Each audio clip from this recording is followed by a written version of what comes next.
Hello, Jason Heath here, and I am opening up the latest edition of the Exelsen microphone. I've done some other microphone reviews on this channel, which I will link up to here. We are renovating right now, so my other microphones are in boxes and storage in another city, so I will dig into this, give my initial impressions and build quality and sound quality and all that kind of good stuff, and maybe do some follow-up videos in the future. We dig into topics like this and much more each week in our email newsletter. If you're not on the list, consider subscribing. Link in the description below. Look at this. Oh yeah, wow. It's really cool. Great way to protect the microphone for sure. Now we open it up and we have the microphone, the instructions. So although the Exelsen double bass microphone has very good properties regarding feedback and leakage. It is not a pickup, it is an acoustic microphone, and as such, it will feedback at certain sound levels. It should therefore be configured with other acoustic microphones rather than pickups. Also, all double basses are different, how they are built and how they are set up. That is true. To make it small, I took the electronics out of the microphone and put them in a box of its own. Okay. And use only the capsule. Yeah.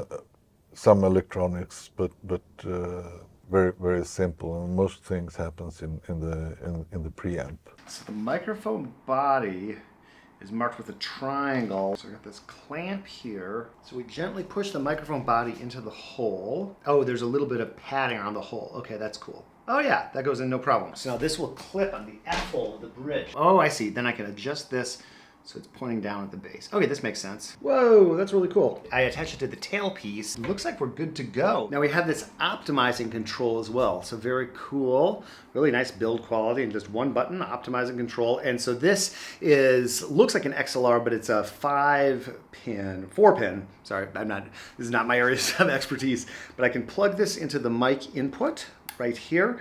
And now I have either amp out or line out. I'm going to go line out just because I don't have a 1/4-inch jack output here at the moment. I'm going to go line out into my Zoom H6. It's just the only device I have that will work. So I'll plug this in here, and we will need to power this device. We got the DC 12 volt right there, but that's no problem if you're going to be using an amp. I'm sure that you can make that work. All of this, of course, comes in this case. So we do have the wall plug right here, and we've got a Euro connector if you want to swap that out. If you could make a microphone that you didn't have to isolate from everything else.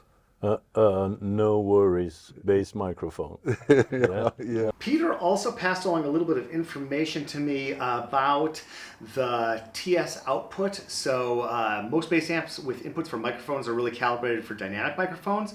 You cannot take much signal. So this was meant to give a line signal to go right into the house system, but he then lowered the level so it can work as a DI signal. On my H6, I have a pad. It's a 20 decibel pad, so I'm going to play with the controls here. So this is without the pad.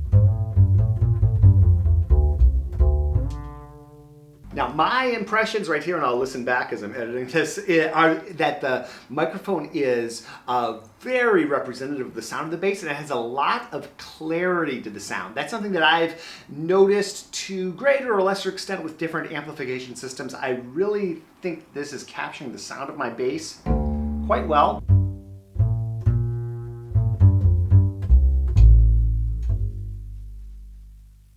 And with a lot of that full body sound, but also the detail that you're getting from the highs.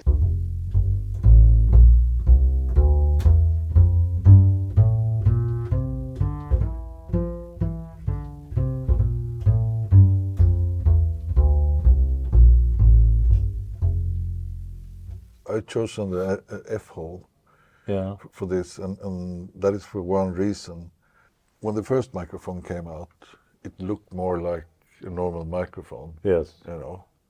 So when you give a normal microphone to a normal sound engineer, okay, he will say, okay, we can't place the microphone so close. Let's test out with the bow.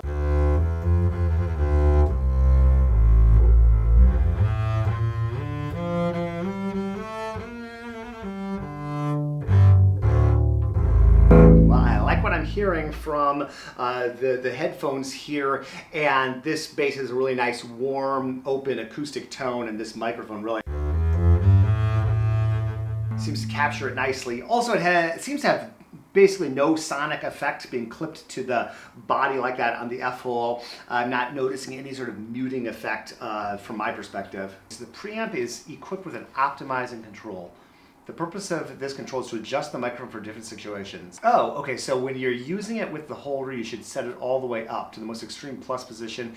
If you're using it with a different holder or further away from the instrument, you can play around with the optimizing control. Okay, got it. So you should just leave it up if you're doing what I'm doing. Okay, cool. So we'll play some low notes.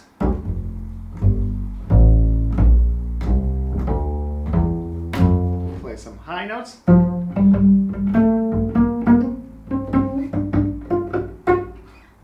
Play some high notes.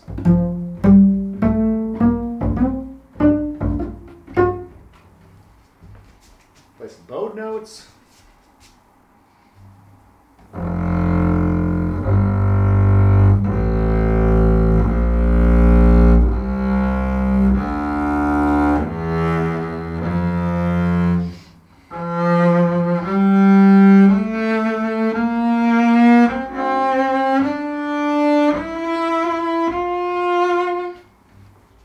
We will try putting this pad on.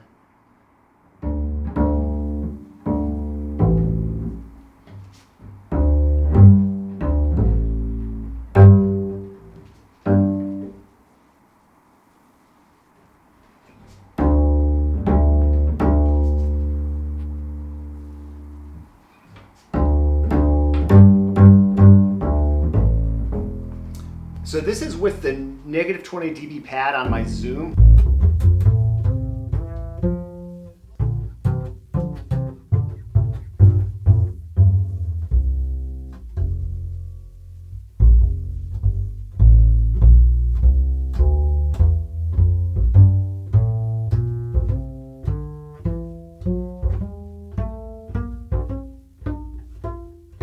I've done a few videos on recording technology for the bass. I even visited Ear Trumpet Labs in Portland, Oregon, and did an interview about the Nadine microphone that artists like Christian McBride are using.